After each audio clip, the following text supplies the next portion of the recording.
Граѓаните со години се жалат за работењето на извршителката Весна Јакимовска, против која постојат безброј представки, но и кривични пријави. Во отсуство на правната држава, самоволието кај дел од извршителите со тортурата нивна врз граѓаните, за сега нема кој да ја контролира, ниту санкционира. 25 минути истражува зошто со години се чуваат кривични пријави во фиоки против извршителката Јакимовска, кои се институциите што треба да бидат коректор на извршителската власт, но и зошто никој не реагира на поплаките на граѓаните за работата на извршителите. Самохраната мајка Споменка Цубалевска од Скопје со вознемиреност пред камерите го раскажува бруталното изживување на извршителката Весна Јакимовска. Споменка вели дека не знаела дека е тужена за стара куќа во Галичник, односно дека е содолжник заедно со нејзиниот внук Илија Цубалевски, кој не исплатил долг од 27.000 денари кон тужителката Даниела Јакимовска. За ова, извршителката Весна Јакимовска од Гостивар, наместо кај Илија Цубалевски, решава да го наплати долгот кај Споменка, кој со камати и судски такси достигнал 127.000 денари. Сум солидарен должник, наводен солидарен должник за една куќа која не вреди во Галичник. Се работи за некоја сума од 127.000 не судски такси. Така? Тие судски такси ги требало да ги плати Илија Цубалевски, но он не ги платил, два пати и уплатил на извршителката монструм Весна Јакимовска по 6.000 денари. Тоа е 2021 година во февруар месец, после тоа ништо нема уплатено. Она упаѓа на 5 и 8 кај мене, како вагабонд со специјални единици, ке повторам уште еднашка, каде ме малтретира и се ми зема, без проценител, без ништо. Значи ги однесе сите 17 уметнички слики, каде што сега во проценката само 13 или 14, мислам, другите фалат. За да потоа, јас и нудев незе пари да платам. Она никако не прифаќаше да платам. Ми вика сега, ако сакаш да платиш, ке ми даеш 157.000 денари. Тогаш вика, окей, тогаш викам како да ти дадам тебе, викам на рука 157.000 денари. При првиот упад на 5 август годинава, господјата Споменка Цубалевска го доживеала најголемото понижување во нејзиниот живот. Почев да барам пресуди, документи, каде сум тужена, што сум тужена, зошто сум тужена и не можев никако да дознам. Сето дека по тој заклучокот не добив никакви пресуди, сето дека она не дојде на 5.8 да ми прави попис на целиот имот. Во тој ден кога дојде, она дојде со доверителот место со проценител и специјални единици. Каде мене ме малтретира, ми земаа се и ме тера да клечам на колена, за да ми го вратат овој мобилен телефон кој е стар 10 години. И тој сака да ви го попишат? И она ми вика, еве јас сега си ги задоволив своите страсти, ја молев да ми го врати телефонот, затоа што јас треба да комуницирам. И јас се јавував кај луѓе, она затоа ми го одзема тој телефон. По настанот Споменка Цубалевска се обратила до сите институции во државата. Јас се обратив кај Народниот правобранител, побарав помош од него и он укажуваше преку спикерфон дека не сме да го прави тоа, но она беше глува на сите тие негови зборови на господинот Народен правобранител, господинот Јован Андоновски, и го затвори телефонот и повеќе не сакаше да разговара со него, а и со мене. Скопјанката Цубалевска, која останала без целата покуќнина, која била извршена, како што вели, незаконски, таа побарала помош и до гостиварското обвинителство и суд. Се обратив до судот во Гостивар, до председателот на Основниот суд Гостивар, да ми одговори за сите неправилности кои ги направила Весна Јакимовска. Добивте некаков одговор? Не, до ден денеска не добив, имам информации дека е она во добра шема со него соработува. Кога говорите во шема, на што точно мислите? Во шема каде што она ги подплатува сите, под кривична материјална одговорност тврдам, каде она ги подплатува сите, судии во Гостивар и Кичево, каде во цела Западна Македонија направила пустош. Имам информација дека има околу 99 кривични пријави има само у Гостивар и не знам еден обвинител Амети или не знам како му е името. Вие имате поднесено некаква представка, кривична пријава, претпоставам, до извршителката или како? Јас се обратив лично незе да ми ги даде стварите, најнеопходните ствари, затоа што јас сега дома имам само трапезаритска маса и кујна, а нема на што да седам. Немам телевизија. Слична судбина, како и господјата Цубалевска, со бесправно извршување кај истата извршителка го снашло и Дарко Поповски од Кичево. Станува збор за семејна куќа која што во основа треба да ја наследи мојата мајка, меѓутоа како гром од ведро небо беше известена мојата мајка за директна продажба на овој имот во 2001-2002 година од прилика и тоа преку нотар. Така? Што се случи низ годиниве? Ова е преку 20 години. Низ годините водевме постапки бидејќи повторно ќе речам како гром од ведро небо бевме известени со дека директно имотот оди на продажба без никакво претходно известување за некаков си долг. Поведовме постапки, на крај за да ја скратам приказната бидејќи располагаме со огромен број на материјални докази, постапката ја добивме во наша корист. Имаме пресуда рес јудиката. Меѓутоа и после вака пресудена работа во наша корист, насилно постапката се настави кај извршител Весна Јакимовска и тоа без извршна исправа. Она превзеде извршни действија, го попиша имотот, ја пријавивме во надлежните институции, меѓутоа надлежните институции наместо да покренат соодветни постапки согласно законот и уставот во овоја држава, напротив ја штитат. Заштитени од страна на Министерството за правда. Што тоа мислите која велите ја штитат? Кој тоа ја штити извршителката? Ја штита надлежните институции кои што треба да ја санкционираат, институциите кои што треба да го санкционираат криминалот, бидејќи јас тврдам дека овој извршител е криминалец.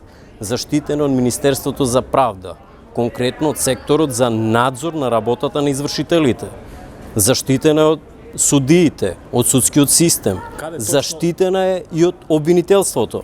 Приказната на кичечанецот Поповски оди до таму што тој тврди дека е извршен поради фиктивен банкарски долг. Моите родители, мојата мајка, па и заедно бевме на почетокот кога ги превзеди извршните действија, да побараме да извршиме увид во документацијата која што се наоѓа кај неа. Наместо како извршител, како човек со државни или службени овластувања, да ни овозможи увид, што е согласно законот дозволено, таа се закани према моите родители, тоест према мојата мајка со кршење на раце и нозе и рече доколку повторно се појави дека ќе биде погубно на некој начин. Ви имате поднесено некакви пријави, представки во однос на овој проблем? Поднесени се представки и до Министерството за правда, за кој што повторно викам секторот за надзор на работата на извршителите е заштитува. Располагаме со материјални докази, каде што од Министерството излегуваат списи без соодветни заверки. Пријавена е и во Министерството за внатрешни работи, каде што Министерството за внатрешни работи поднесе кривична пријава до јавното обвинителство Гостивар. При тоа била 3 пати повикувана од страна на Министерството за внатрешни работи на разговор, истата не се појавила. Службеници на Министерството за внатрешни работи излегле на терен во незината канцеларија да побараат и да извршат увид во предметот, не им дозволила истата. Сите овие акти и постапки се влезени во записник од страна на Министерството за внатрешни работи и поднесена е соодветна пријава. Меѓутоа, обвинителот Ахмет Ахмеди скоро 3 години и повеќе ја чуваше пријавата во ФИОКа, не постапуваше по истата, а требаше да утврди само дали извршителката располага со извршна исправа или не располага. После повеќе од 3 години донесе акт кој што е спротивен на Уставот и кривичниот законник во оваа држава. Што беше актот? Актот е истиот утврдува дека извршителката не располага со извршна исправа, но не презел никакви чекори да го санкционира таквото нејзино извршување, тоест извршни постапки. Уште едно. При тоа, се извинувам, одлуката која што е донесена од страна на обвинителот Ахмет Ахмеди, повторно потенцираме спротивна на Уставот, скратени ни се правата да се жалиме до повисоката инстанца, бидејќи нити има правна поука, нити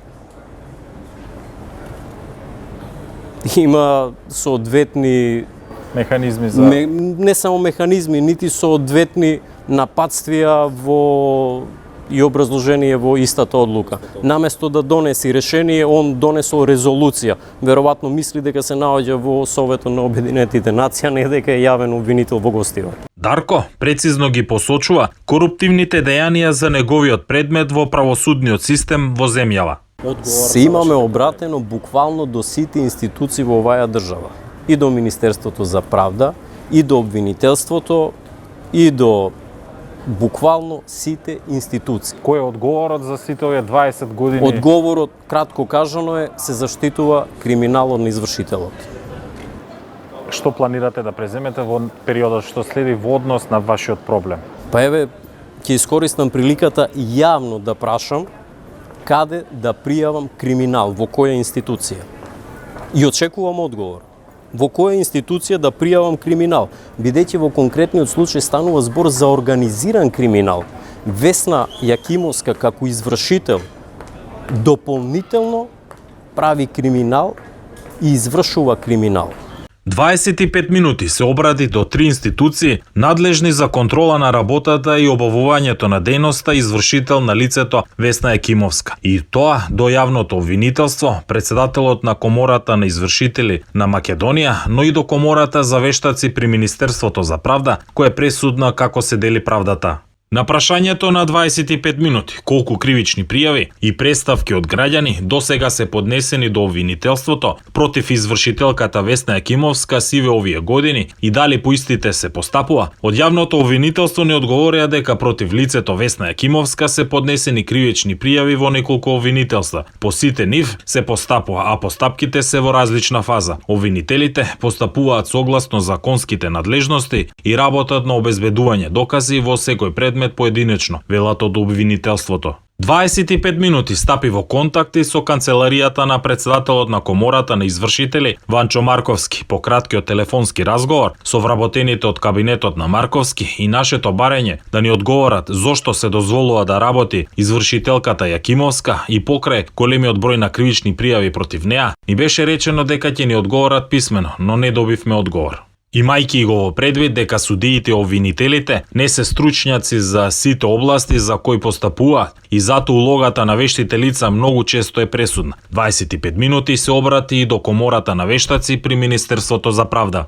Комората на вештаци, кој е важен фактор во носењето на судските пресуди и без која не може да се направи било каква пресуда, ни соопштија дека уште во 2017 година поради истек на мандатот на председателот на Комората, управниот одбор и другите органи на Комората не се во функција.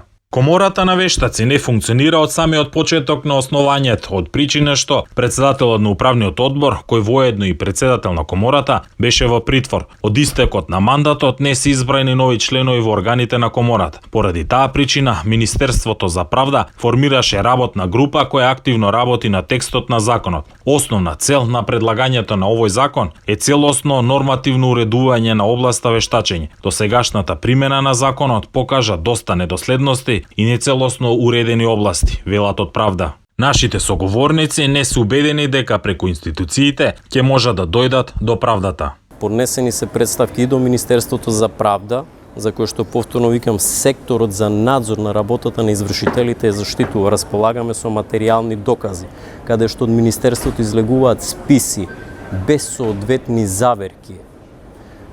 Пријавена е и во Министерството за внатрешни работи, каде што Министерството за внатрешни работи поднесе кривична пријава до јавното обвинителство Гостивар. Притоа била 3 пати повикувана од страна на Министерството за внатрешни работи на разговор, истата не се појавила. Службеници на Министерството за внатрешни работи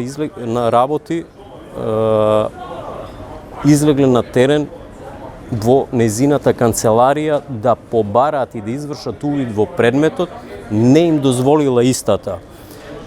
Сите овие акти и постапки се влезени во записник од страна на Министерството за внатрешни работи и поднесена е соодветна пријава. Меѓутоа, обвинителот Ахмет Ахмеди скоро 3 години и повеќе ја чуваше пријавата во ФИОКа, не постапуваше по истата, а требаше да утврди само дали извршителката располага со извршна исправа или не располага. после повеќе од 3 години донесе акт кој што е спротивен на Уставот и кривичниот законник во оваа држава. Што беше актот? Актот е истиот утврдува дека извршителката не располага со извршна исправа, но не презел никакви чекори да го санкционира таквото неизино извршување, тоест извршни постапки.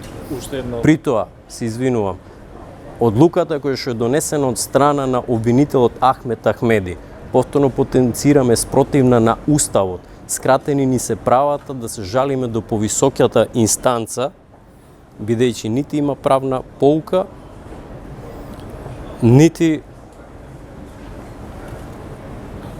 има соодветни Механизми не само механизми, нити соодветни нападствија и образложение во истата одлука. Наместо да донеси решение, он донесол резолуција. Веројатно мисли дека се наоѓа во Советот на Обединетите нации, а не дека е јавен обвинител во гостива. До сега за овие 3 месеци институциите не го слушнаа мојот глас, а мислам дека и се уште се глуви, затоа што она ми се закани дека ја очекувам да дојде по трет пат да ме исели од куќата.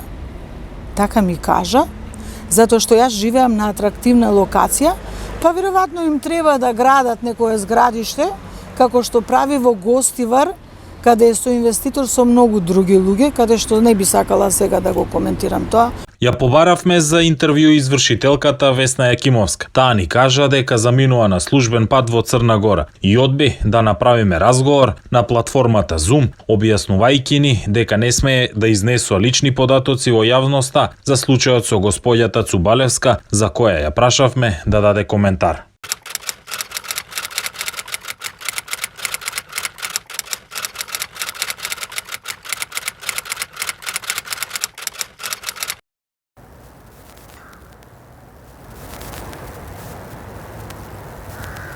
Почитувани, лицето кое го повикавте во моментов е недостапно и ќе биде информирано преку SMS за вашиот повик. Добро, ќе пратам SMS.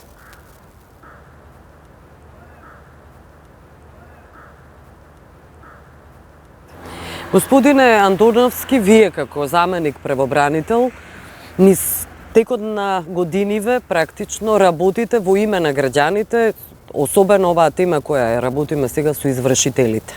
Ми дадовте едно име на извршителка Весна Јакимовска, за која има многу представки во канцеларијата на омбудсманот, на правобранителот. Каде е проблемот со таа извршителка? Граѓаните се жалат со години на незиното работење. Да, граѓаните се жалат, ги преземаме сите действија кои што се во надлежност на народниот правобранител, а кои што произлегуваат од Законот за народен правобранител, но за жал не идуваме до некој ќорсокак, од каде што понатаму не можеме да одиме ни понапред, ни понасед. На што се жалат точно? Се жалат на непостоењето на соодветна документација за извршување. Во еден случај имаме представка каде што граѓанин се жали дека му се извршува врз имот кој што воопшто не може да спадне во категорија за која што би требало да се извршува. Имаме случај каде што лице кое што е одамна починато, а се потпишало постмортем, значи после смртта како должник. Имаме случај каде што има целосна разлика во архивски броеви на предмети во делот на судската постапка, во делот на извршувањето, но за кој што ние како институција не можеме да ја истуркаме нивната процедура до самиот крај. Колку што ми е познато од граѓаните кои што се обратиле до нас, дека бројот на незадоволни лица е многу голем, дека се поднесени и низа кривични пријави за работењето на извршителот, но дека дел од тие постапки и покрај тоа што траат веќе 4-5 години не се воопшто процесуирани и немаат видено светло на денот. Во чија фиока се, во обвинителството? Во обвинителство, да.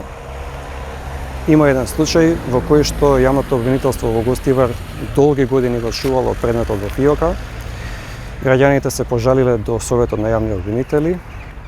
Советот на јавни обвинители дал конкретна насока предметот да биде продолжен. Меѓутоа, како што бев известен од страна на граѓанинот, дека постапката повторно тапка во место. Освен обвинителство, имаме и комора на извршители, имаме и комора на судски вештаци. Функционираат ли тие во тој систем? Колку што знам, барем формално комората на извршители функционира. И дали ги надгледуваат извршителите? Оваа работа за која говорите, тоа се кривични действија. Немам таков впечаток дека комората на извршители има преземено некое конкретно дејство против некој извршител заради неправилности во работењето. Меѓутоа се надам дека гласноста која што се дава и од страна на нашата институција и од медиумите ќе ги поттикне малку поревносно и поодговорно да работат. Што се однесува до комората за судски вештаци? Согласно последни информации, таа комора не функционира фактички веќе 4-5 години. Тогаш како може да постои вештачење без таа комора која ќе го ја надгледува работата на Многу логично и точно прашање. Ние за таа цел имавме отворено и низа предмети каде што граѓани се жалеа на работењето на вештаците. Веројатно свесни некои од нив дека нема кому да понесат сметка и да одговараат, сосема логично се ставиле на една или на друга страна на правдата. Лично отидов до канцелариите на комората на вештаци. Интересно е што се појавуваат две адреси. На едната адреса е истата адреса каде што е Министерството за економија, другата адреса е во градски зид во центар. Појдов на двете места, од Министерството за економија нормално не беше кажано дека во тој објект нема комора за вештаци. Појдовме на втората адреса, неколку пати со моите колеги, не најдовме никој, на вратата имаше само оставени купови пошта кои што никој ги нема преземено. Кој ги надгледува? Министерството за правда, така? Министерството за правда и законски врши надзор врз работењето на овие комори. И мора да бидат прашани? Да. Што се Ние случува во со... една прилика ја известивме и владата, доставивме посебна информација со која што информиравме дека комората за вештаци не функционира. Добивме Кога некаков беше тоа, се одговор, извинувам? има сигурно повеќе од една година поминато. Одговорот? Добивме одговор дека во текст измени на соодветниот закон и дека ќе се планира надминување на таа состојба. До овој момент немаме добиено никоја конкретна информација дека состојбата е надмината. Ве благодарам, господин Благодарам на Андроновски. вас.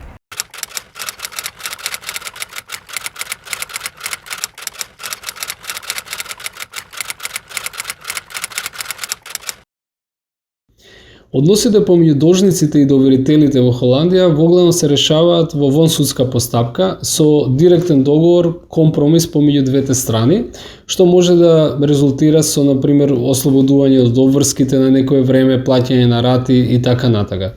Тука зборуваме за оној нормален рок од 30 дена по поднесувањето на фактурата, односно извршената услуга. Доколку ова не успее, како директен договор, доверителот може да испрати официјално писмо до должникот, со што рокот за плаќање се продолжува за плюс 16 дена.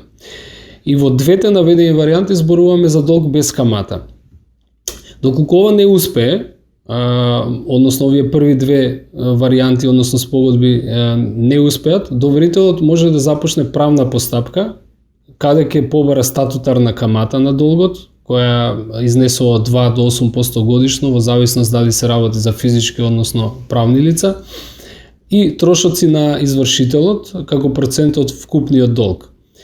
Понатака, во случај на неизвршување на судската одлука, без разлика во кој правец би била таа, прогресивно растат наведените обврски. Правната постапка во просек трае од 1 месец до 1 година за овој вид на спорови. И на крајот, доколку доверителот не почне воопшто постапка, легална постапка во период од 2 до 5 години, зависно од видот на дадените услуги, поборувањето застарува. Ви благодарам.